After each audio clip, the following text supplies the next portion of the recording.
रेनेटर्स के प्रति कमिटेड क्यों हैं? आप रेनेटर्स के प्रति कमिटेड क्यों हो? हर बंदा अपनी कंपनी को अच्छा कहेगा, हर व्यक्ति अपने प्रोडक्ट को अच्छा कहेगा। आप रेनेटर्स क्यों करोगे? आप अपना जीवन रेनेटर्स को क्यों दोगे? क्यों देना चाहिए आपको? किसी के अच्छे कहने पे मत विश्वास करना, किसी के अच्छे कहने में मत यकीन करना। आप पहले रेनेटर्स को देखना। मैं आपको बताता हूं कि रेनेटर्स मुझे क्यों समझ में आई। मैं रेनेटर्स में जब गया तो हैरान हो गया। आप जब कंपनी के रिट्रीट के प्रोग्राम में जाएंगे तो आप खड़े होंगे, वहां पर खाना खा रहे होंगे, एक व्यक्ति आपसे आएंगे और कहेंगे भाई साहब खाने में नमक ठीक है, चले जाएंगे। अगले दिन आपको स्टेज पे जाकर पता चलेगा कि स्टेज पे वो शख्स आ रहा है और आपको पता चल रहा है कि ये विकास श्रीवास्तव है, कंपनी के फाउंडर लीडर, जो एक आम आदमी से पूछकर गया खाना ठीक है भाई। जिस व्यक्ति को आप मिल भी नहीं सकते हो, इतना बड़ा बिजनेसमैन, कभी मिलोगे भी नहीं, वो व्यक्ति आपसे पूछ के जा रहा है। एक व्यक्ति आपसे पूछ के जा रहा है भाई साहब चेयर ला दो, चेयर, आप खड़े क्यों हैं? बैठिए ना, बैठिए। अगले दिन आपको पता चलेगा सुमित देवनाथ जी थे। आप रूम लेने के लिए खड़े हैं, 200 लोगों की लाइन है, एक व्यक्ति पीछे से साधारण कपड़े में आकर खड़ा हो जाएगा, लोअर टी शर्ट में। 2 घंटे लगे, 2 घंटे लाइन में लगकर रूम लेंगे। अगले दिन आपको पता चलेगा ये गुरतेज सर थे जो पीछे खड़े थे मेरे। मैंने नियत देखी सर, मैंने ईमानदारी देखी। अगर आप रेनेटर्स को जानना चाहते हैं तो एक बार रिट्रीट में आइए, आपको वहां पता चलेगा कि ये मैनेजमेंट कैसी है, जो कहती है वो करती है कि नहीं करती, लोगों के प्रति प्यार, लोगों के प्रति स्नेह, लोगों के साथ बिहेवियर। आपको लगेगा ही नहीं कि इस कंपनी की जो मैनेजमेंट है ये बिजनेसमैन लोग हैं, नहीं लगेगा। और वहां आकर आपको ऐसा लगता है अगर हम आपका दिल जीत पाए, अगर वहां पर आकर आपको ऐसा लगा कि इस कंपनी के साथ अपना दिल अपनी जान लगानी चाहिए तो लगाना, नहीं तो मत लगाना। मैं तो सीधा बोलता हूं कि अगर उस प्रोग्राम में कंपनी आपका दिल जीत पाई, हम आपका दिल जीत पाए, आपको ये लगवा पाए कि आपका फ्यूचर सेफ है। मेरे को सुनने का मौका मिलता है कि बॉस हर रोज नई नई बातें सुनने का मौका मिलता है कि सर वो उसको अच्छा कह रहा है, वो उस कंपनी को अच्छा कह रहा है, उसको। ये चलता आया था, चलता रहेगा। लेकिन हमें कहां रहना है, हमें क्या करना है? जब एक सफल व्यक्ति हो रहा होता है उसको देखकर उसकी कॉपी करने वाले बहुत आते हैं, लेकिन क्या सरवाइव कर पाएगा? रेनेटर्स ने सरवाइव क्यों किया पिछले 4 साल से? क्यों सारे रिकॉर्ड तोड़े? एक प्रोडक्ट वाली तो न जाने कितनी कंपनियां आई, कितनी कंपनियां गई, 2 महीने में 6 महीने में बंद हो गई।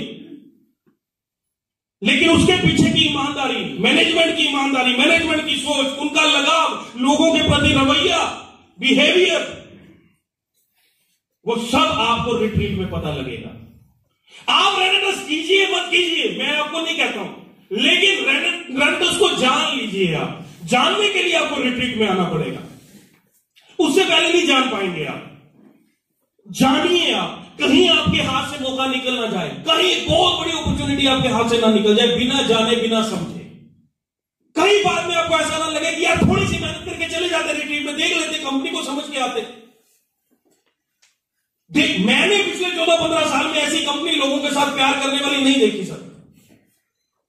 तो मैं इसलिए कह रहा हूं, मेरे प्रोग्राम का नाम है रोड टू रिट्रीट। रोड का मतलब होता है सड़क, लेकिन यहां सड़क नहीं है कि वो कौन सा तरीका है। अब मैंने तो आपको बोल दिया कि रिट्रीट में आइए, लेकिन रिट्रीट में आने के लिए 6000 सीसी डालने पड़ेंगे आपको, 3000 लेफ्ट 3000 राइट, 3 महीने के अंदर।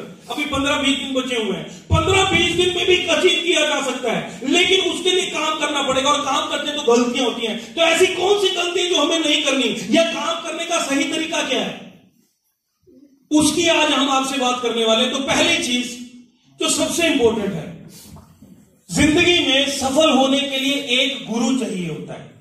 मानते हैं हमारी बात? अब आप कहेंगे कि यहां पर सिस्टम का नाम है, मैंने गुरु क्यों बोला?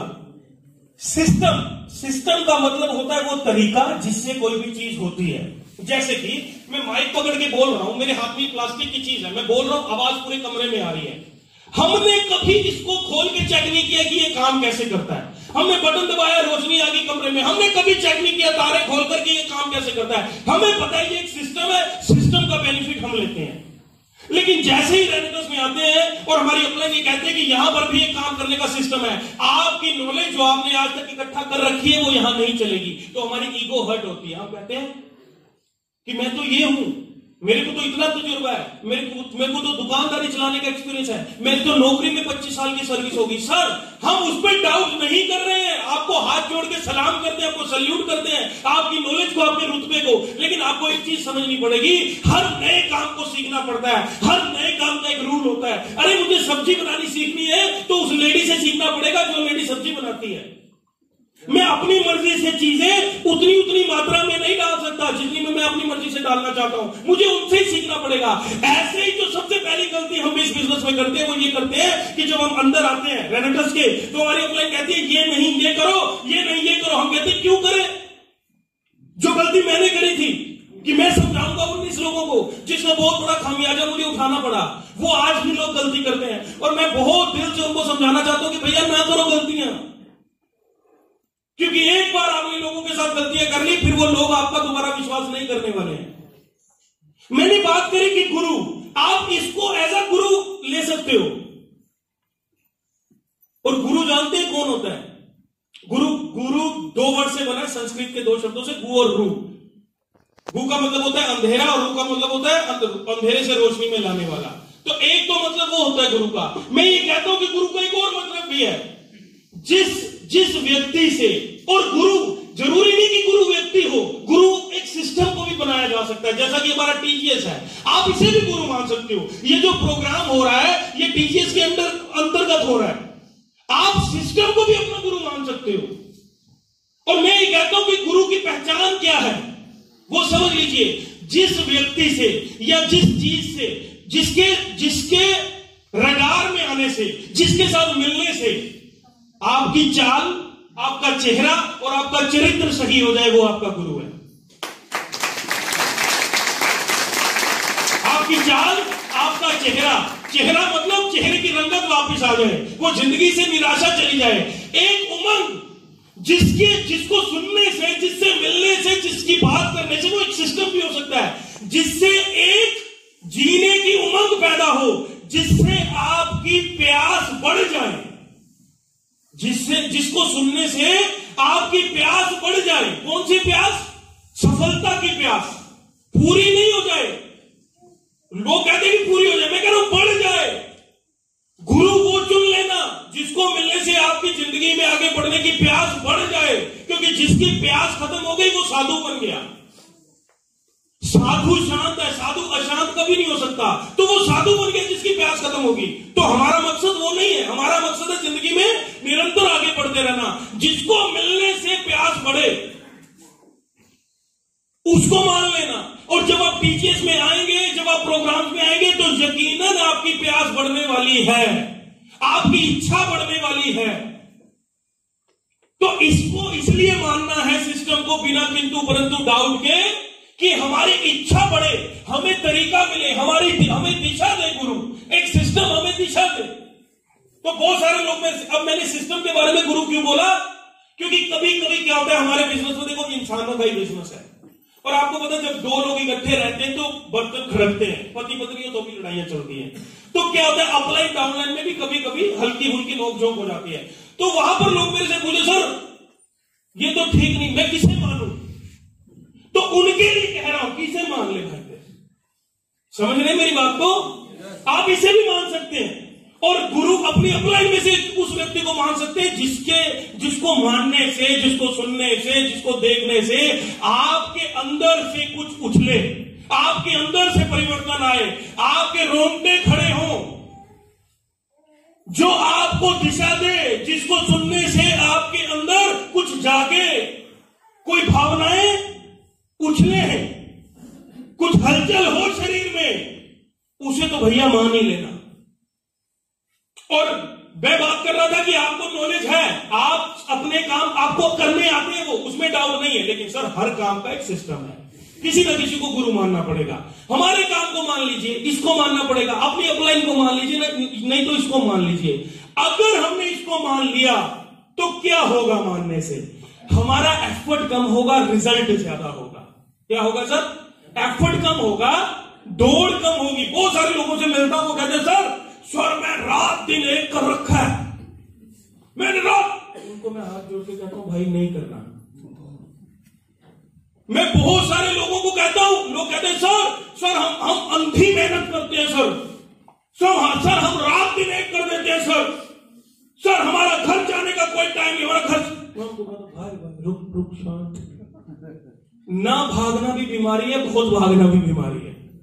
अगर तू सही तरीके से नहीं भागा तो एक दीवार है सर, मैं आपको बोलूं कि इस दीवार को तोड़ना है और आपके हाथ में कुछ भी ना हो, आपको यहां छोड़ दूं, एक भी चीज ना मिले, तो क्या इस दीवार को तोड़ लोगे? सिर्फ फोड़ लोगे अपना, दीवार नहीं टूटेगी। आपको हथौड़ा दे दूं, 5-7 दिन लगेंगे, दीवार तोड़ दोगे। अब आपको एक बुलडोजर जेसीबी मशीन दे दूं, 2 मिनट लगेंगे, दीवार टूट जाएगी। दीवार भी वही है, आप भी वही है। फर्क किस बात का है?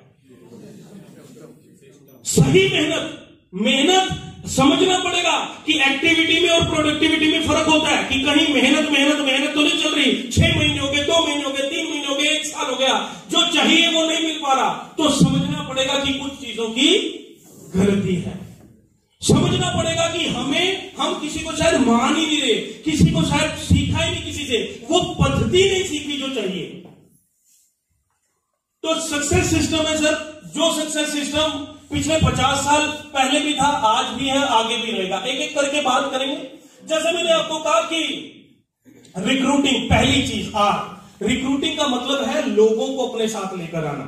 अब आप समझ लीजिए कि लोगों को क्यों लेकर आना है।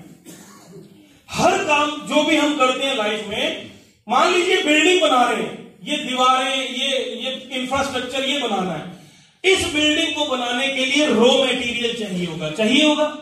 जब हम ये फर्नीचर लाते हैं, माइक लाते हैं, साउंड लाते हैं, डीजे करने जाते हैं, तो हम क्वालिटी चेक करते हैं कि लकड़ी सही हो, खराब ना हो, पंखे सही हो, उस क्वालिटी के हो, उस क्वालिटी करते हैं। नेटवर्क मार्केटिंग में जो टीम हमने क्रिएट करनी है, उस टीम से हमारे आने वाले होने वाले जिंदगी के जितने भी सपने पूरे होने हैं। एक बिल्डिंग बनानी है अपने नेटवर्क मार्केटिंग में टीम से, यहां चेक करते हो आप लोगों की क्वालिटी। मेरी बात को ध्यान से समझना, यहां ये चेक करते हो कि किस तरीके के लोग चाहिए होंगे। चेक नहीं करना चाहिए। यस। और अब सवाल ये आता है, मैंने आपको कहा कि हमारे काम को करने के लिए लोग चाहिए। लोग तो बहुत हैं, सीमेंट तो बहुत तरीके के हैं, बेहतरीन क्यों लाते हो? फिर कोई भी सीमेंट लो, बना लो, तो लोग तो बहुत हैं। अब आप पूछते हो कि सर मेरे अपलाइन ने 6 महीने में रिकॉर्ड कैसे तोड़ा? मेरे को तो 6 महीनों के बाद नहीं बनती। फर्क कहां था? यहां था, जो पहले ही बार भाई तूने बात नहीं सुनी। फर्क कहां था? यहां था। लोगों को चुनने में कि एक्चुअल में लोग भी कौन से चाहिए। पैम्फलेट लेकर सड़क नहीं निकलना है। लोग तो वो भी है, तब भी कोई ना कोई आ जाएगा, लेकिन क्या उससे बहुत बड़ी बात बन जाएगी? मैं हमेशा बोलता हूं कि नेटवर्क मार्केटिंग में उसी नेटवर्क को लेकर आना है जो आपका एग्जिस्टिंग नेटवर्क है। हेलो, उसी नेटवर्क को लेकर आना है जो आपका एग्जिस्टिंग नेटवर्क है। हर व्यक्ति का एक एग्जिस्टिंग नेटवर्क होता है। कौन सा? जिससे आप करियाने का सामान लेने जाते हो, जिससे आप अखबार लेते हो, जिसके पास आपका बच्चा ट्यूशन के लिए पढ़ने जाता है, जिससे कपड़े लेते हो, वो आपका नेटवर्क नहीं है। भले ही आज तक आपने उनसे कोई बेनिफिट नहीं लिया, लेकिन जानते तो हो। कजन भाई, कजन बहन, मामा, चाचा, भले ही कोई मॉनिटरी बेनिफिट नहीं लिया, लेकिन जानते तो हो, वो आपको जानते हैं। अगर हम इनको छोड़ देंगे, अगर इनसे बात नहीं करेंगे और लोगों से कहीं भी खड़े होकर बात करेंगे, तो मुद्दा क्या आएगा? हम ना उनको जानते हैं, वो ना हमें जानते हैं, ना हमें उनकी क्वालिटी का पता, ना उनको हमारी नेचर का पता। 6 महीने तो रिलेशन बनाने में जाएगा,